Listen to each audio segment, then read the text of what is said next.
जम्मू कश्मीर में लोकतंत्र के महापर्व का आज दूसरा राउंड है। इस समय जम्मू कश्मीर में 26 विधानसभा सीटों पर दूसरे चरण में मतदान हो रहा है। ये जो 26 विधानसभा सीटें हैं, इनमें 11 विधानसभा सीटें जम्मू संभाग की है, जिसमें राजौरी जिले की नौशेरा विधानसभा सीट भी शामिल है। इस समय मैं मौजूद हूं एक पोलिंग बूथ के बाहर, जो कि जम्मू कश्मीर के नौशेरा विधानसभा क्षेत्र में है।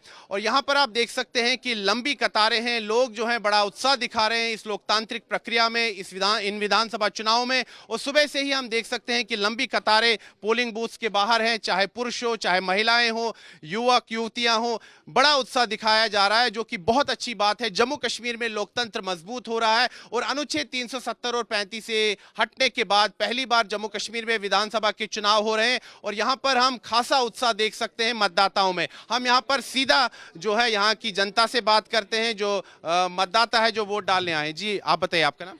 मेरा डॉक्टर हनिका। डॉक्टर हनिका जी, मुझे बताइए इस क्षेत्र के बड़े मुद्दे क्या हैं? मेन मुद्दा तो एम्प्लॉयमेंट का ही है, यूथ एम्प्लॉयमेंट, रोजगार का है। उसको सोचकर ही युवा वर्ग वोट डालने आ रहा है। हाँ, बिल्कुल बिल्कुल। ठीक है। जी, आप बताइए, आपका नाम? शिल्पा चौधरी। शिल्पा जी, आप क्या आपके हिसाब से बड़ा मुद्दा क्या है इन चुनाव में? मेनली एम्प्लॉयमेंट ही है इस टाइम। एम्प्लॉयमेंट जी। अच्छा, मुझे एक चीज बताइए, आप दोनों बताइए कि जब से अनुच्छेद 370-35 से हटा है तो क्या बदलाव देखने को मिल रहा है? अच्छा बदलाव देखने को मिल रहा है? आप उसके पक्ष में जो बदलाव हुए? हाँ, मैं उसके फेवर में हूँ। आप फेवर में। अच्छा, आपको लगता है कि अनुच्छेद 370 हटने के बाद जम्मू कश्मीर में विकास हुआ है? हाँ हाँ हाँ। ठीक है, लेकिन बड़ा मुद्दा आप समझते हैं कि बेरोजगारी? मेन एम्प्लॉयमेंट का ही है, यूथ एम्प्लॉयमेंट का, क्योंकि हमारे यहाँ के जो स्टूडेंट्स हैं वो काफ़ी एजुकेटेड हैं और घर बैठे हुए हैं। और आपको लगता है कि इस क्षेत्र में काम नहीं हुआ है? नहीं, काम तो काफ़ी हुआ, बस एम्प्लॉयमेंट का है। एम्प्लॉयमेंट का बड़ा एम्प्लॉयमेंट इज मेन थिंग। बाकी रैना जी ने यहाँ बहुत काम करवाया, बहुत डेवलप किया इस एरिया को। ठीक ठीक, मतलब पिछले 10 सालों में यहाँ काम हुए? हाँ जी, हाँ, काम हुए। हाँ जी। तो बड़ा मुद्दा क्या है चुनाव में? मेन मुद्दा तो यही है, यूथ एम्प्लॉयमेंट ही है। और यूथ एम्प्लॉयमेंट। हाँ जी। ठीक है, तो ज्यादातर मतदाताओं का यही कहना है कि जो रोजगार का विषय है वो एक अहम विषय है। हम कुछ और मतदाताओं से भी यहाँ बात करते हैं। भाई साहब, आपका नाम? हाँ जी, बलवंत राज जी। बलवंत राय जी, आपने जिसको भी वोट देना है हमें वो मत बताइए आपको किसे वोट देना है, हमें ये बताइए बड़े मुद्दे क्या हैं क्षेत्र में? मुद्दे तो बड़े यहाँ ये बेरोजगारी का ही है ज़्यादा। बेरोजगारी बड़ा मुद्दा है। बहुत ज़्यादा मुद्दा वही है, बाकी तो यहाँ हर है काम हुए हैं पिछले बहुत बड़ा। जी, आप बताइए, आपका नाम? राहुल शर्मा। राहुल जी, आप एक युवक है, आपके हिसाब से बड़े मुद्दे क्या हैं चुनाव में? Unemployment sir. अनएम्प्लॉयमेंट। जी जी। ठीक है, तो आपने यहाँ पर ज्यादातर मतदाताओं की बात सुनी। इनका यही कहना है कि जो रोजगार का विषय है वो एक अहम विषय है। इसीलिए जो जम्मू कश्मीर में जो ज्यादातर राजनीतिक पार्टियां हैं उन्होंने अपने चुनावी घोषणा पत्र में इस चीज पर खास फोकस किया है कि जम्मू कश्मीर में रोजगार के अवसर पैदा किए जाएंगे। चाहे बीजेपी हो, नेशनल कॉन्फ्रेंस हो, कांग्रेस हो, सभी ने इस पर बल दिया। और ये भी कहा है कि जो रिक्त पद हैं सरकारी सेवाओं में उन्हें भरे जाएंगे और साथ ही में जो डेली वेजर्स है उनको परमानेंट भी किया जाएगा, स्थायी भी किया जाएगा। ये ज्यादातर राजनीतिक पार्टियों का वादा है।